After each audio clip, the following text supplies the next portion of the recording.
નમસ્કાર વિદ્યાર્થી મિત્રો, અમારી યુટ્યુબ ચેનલમાં આપ સૌનું હાર્દિક સ્વાગત છે.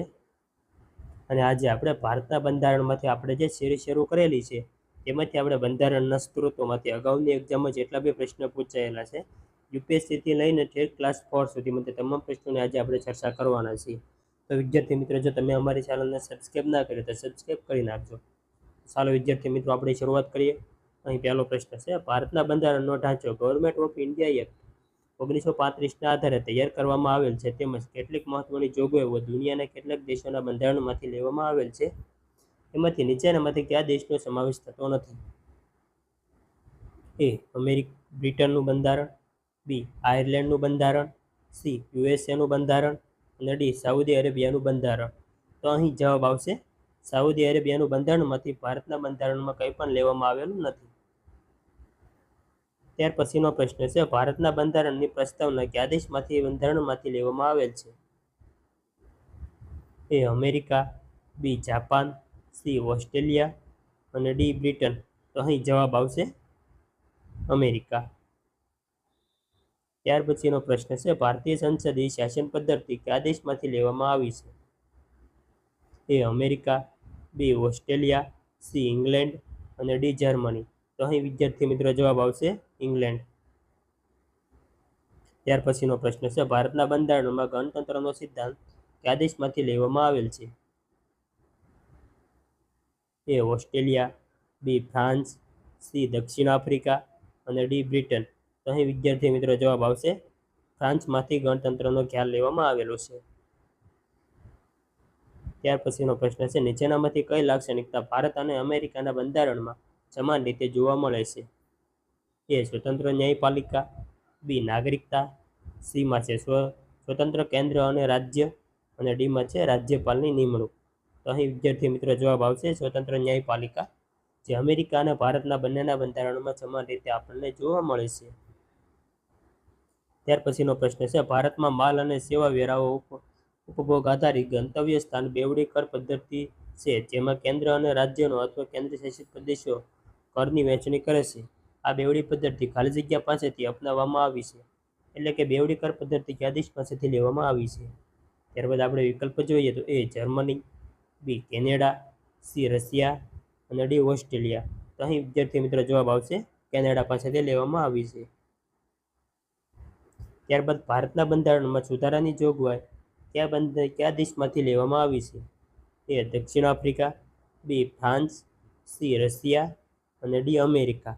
તો અહીં વિદ્યાર્થી મિત્રો જવાબ આવશે દક્ષિણ આફ્રિકામાંથી લેવામાં આવેલ છે ભારતના બંધારણમાં સુધારો કરવાની પ્રક્રિયા. ત્યારબાદ સંવતંત્રનો વિચાર કયા દેશના બંધારણમાંથી લેવામાં આવેલો છે?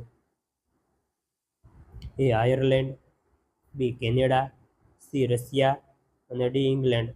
તો અહીં વિદ્યાર્થી મિત્રો જવાબ આવશે કેનેડાના બંધારણમાંથી લેવામાં આવેલો છે સંવતંત્રનો વિચાર. ત્યાર પછીનો પ્રશ્ન છે, ભારતમાં બંધારણમાં કાયદાના શાસનનો ખ્યાલ કયા દેશના બંધારણમાંથી લેવામાં આવેલો છે? એ ફ્રેન્ચ કાયદાનું શાસન, બી બ્રિટિશ કાયદાનું શાસન, સી અમેરિકન કાયદાનું શાસન અને ડીમાં ઉપરોક્ત એક પણ નહીં. તો અહીં વિદ્યાર્થી મિત્રો જવાબ આવશે બ્રિટિશ કાયદાનું શાસનમાંથી ભારતના બંધારણમાં કાયદાના શાસનનો ખ્યાલ લેવામાં આવેલો છે. ત્યારબાદ નીચેનામાંથી કઈ જોડ ખોટી છે? ત્યારબાદ આપણે જોઈએ તો એ સંસદની સંયુક્ત બેઠકોની જોગવાઈ જે ઓસ્ટ્રેલિયામાંથી લીધેલ છે. બીજું, પ્રજાસત્તાક રાજ્યનો ખ્યાલ આયર્લેન્ડમાંથી લીધેલ છે. સી રાજ્યપાલને કેન્દ્ર દ્વારા નિમણૂક જે કેનેડામાંથી લીધેલ છે. અને ડી ઓપ્શનમાં છે સંઘ રાજ્યનો ખ્યાલ જે કેનેડામાંથી લીધેલ છે. તો અહીં વિદ્યાર્થી મિત્રો તમારે જણાવવાનું છે કે કઈ જોડ ખોટી છે. ત્યારબાદ આપણે જવાબ જોઈએ તો વિદ્યાર્થી મિત્રો અહીં જવાબ આવશે પ્રજાસત્તાક રાજ્યનો ખ્યાલ છે કે આયર્લેન્ડમાંથી લીધેલો નથી. તેનો તમારે સાચો જવાબ કમેન્ટમાં આપવાનો રહેશે કે કયા દેશમાંથી આપણે લીધેલો છે. ત્યારબાદ ભારતના બંધારણમાં સંયુક્ત યાદી કયા દેશમાંથી લેવામાં આવેલી છે? A France, B Africa, C America અને ડી ઓસ્ટ્રેલિયા. તો અહીં વિદ્યાર્થી મિત્રો જવાબ આવશે ઓસ્ટ્રેલિયામાંથી સંયુક્ત યાદી લેવામાં આવેલી છે. ત્યાર પછીનો પ્રશ્ન છે, ભારતમાં કલેક્ટરનું પદ એ કયા દેશના બંધારણમાંથી લેવામાં આવેલું છે? A America, B Japan, C England અને ડી દક્ષિણ આફ્રિકા. તો તો અહીં વિદ્યાર્થી મિત્રો જવાબ આવશે ઇંગ્લેન્ડમાંથી ભારતમાં કલેક્ટરનું પદ લેવામાં આવેલું છે. ત્યાર પછીનો પ્રશ્ન છે, બંધારણમાં સંરક્ષણ તરીકે સર્વોચ્ચ ન્યાયાલય એ સિદ્ધાંત કયા દેશમાંથી લેવામાં આવેલ છે? એ ઇંગ્લેન્ડ, બી બ્રિટન, સી આયર્લેન્ડ અને ડી અમેરિકા. તો અહીં વિદ્યાર્થી મિત્રો જવાબ આવશે અમેરિકામાંથી લેવામાં આવેલ છે. ત્યારબાદ વાત કરીએ તો ભારતના બંધારણનો સૌથી મોટો સ્ત્રોત કયો છે? ભારત શાસન અધિનિયમ 1909, ભારત શાસન અધિનિયમ 1919, સીમાં ભારત શાસન અધિનિયમ 1935 અને ડીમાં ઉપરના માંથી એક પણ નહીં. તો અહીં વિદ્યાર્થી મિત્રો જવાબ આવશે ભારત શાસન અધિનિયમ 1935 માંથી ભારતનું 60% જેટલું બંધારણ લેવામાં આવેલ છે અને બાકીના બીજા 11 જેટલા દેશોનો સમાવેશ કરીને ભારતનું બંધારણ પૂર્ણ થયેલ છે અલગ અલગ દેશોમાંથી. ત્યારબાદ જોઈએ તો ભારતીય બંધારણમાં ન્યાયિક સમીક્ષાની જોગવાઈ કયા દેશમાંથી લેવામાં આવેલી છે? એ સંયુક્ત રાજ્ય અમેરિકા, બી ઇંગ્લેન્ડ, સીમાં છે જાપાન અને ડીમાં છે બ્રિટન. તો અહીં વિદ્યાર્થી મિત્રો જવાબ આવશે સંયુક્ત રાજ્ય અમેરિકામાંથી બંધારણમાં ન્યાયિક સમીક્ષાને લગતી જોગવાઈ લેવામાં આવેલી છે. ત્યાર પછીનો પ્રશ્ન આપણે જોઈએ તો રાષ્ટ્રપતિ પર મહાભિયોગની પ્રક્રિયા એ ભારતના બંધારણના કયા દેશમાંથી લેવામાં આવેલ છે? A America, B Africa, C Britain અને ડી 1935નો અધિનિયમ. તો અહીં વિદ્યાર્થી મિત્રો જવાબ આવશે રાષ્ટ્રપતિ પર મહાભિયોગ પ્રક્રિયા એ અમેરિકામાંથી લેવામાં આવેલ છે. ત્યારબાદ ભારતના બંધારણના સ્ત્રોત વિશે નીચેના પૈકી કયા વિધાનો અસત્ય છે? ત્યારબાદ આપણે પહેલું વિધાન જોઈએ તો અમુકમાં સામાજિક, આર્થિક અને રાજકીય ન્યાયની વિચારધારા તે રશિયાના બંધારણમાંથી લીધેલ છે. ત્યારબાદ બીજું વિધાન જોઈએ તો રાજ્યસભાની ચૂંટણી વિશેની વિભાવના દક્ષિણ આફ્રિકામાંથી લીધેલ છે. ત્યારબાદ ત્રીજું વિધાન જોઈએ તો રાષ્ટ્રપતિની ચૂંટણીની પદ્ધતિ વિશેની વિભાવના ઓસ્ટ્રેલિયાના બંધારણમાંથી લીધેલ છે. ત્યારબાદ આપણે વિકલ્પ જોઈએ તો એમાં પહેલું, બીજું અને ત્રીજું સત્ય, બીમાં બીજું અને ત્રીજું સત્ય, સીમાં પહેલું અને બીજું સત્ય અને ડીમાં પહેલું અને ત્રીજું સત્ય.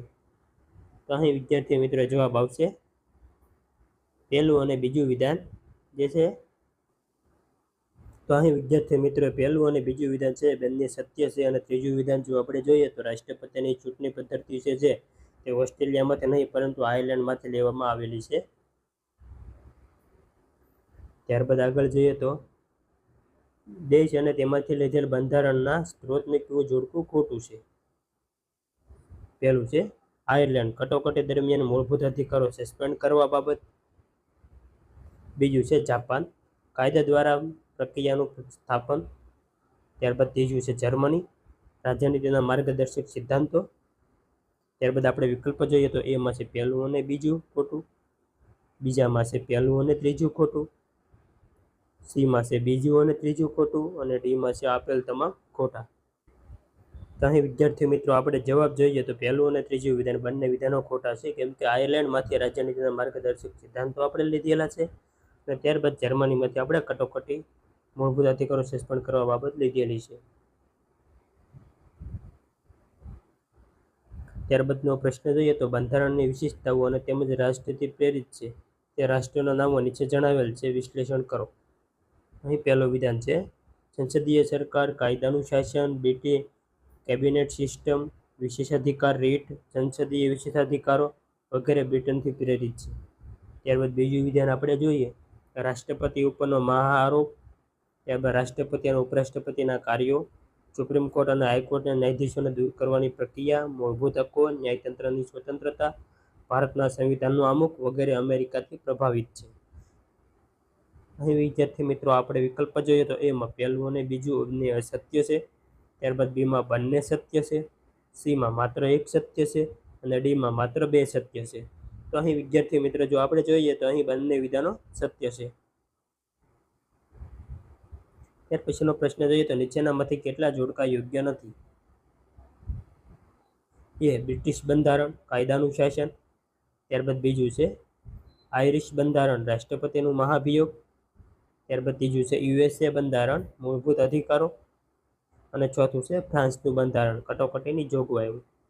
અહીં વિદ્યાર્થી મિત્રો આપણે જવાબ આપવાનો છે કે કેટલા જોડકા યોગ્ય નથી એટલે કે અસત્ય છે. ત્યારબાદ આપણે વિકલ્પ જોઈએ એમાં છે પહેલું, બીજું અને ત્રીજું, એટલે કે આપેલ તમામ પહેલું, બીજું અને ત્રીજું અસત્ય. ત્યારબાદ બીજામાં બીજું અને ત્રીજું, ત્યારને સીમાં છે બીજું અને ચોથું, અને ડીમાં છે તમામ. તો અહીં વિદ્યાર્થી મિત્રો જવાબ આવશે. તો અહીં વિદ્યાર્થી મિત્રો જવાબ જો આપણે જોઈએ,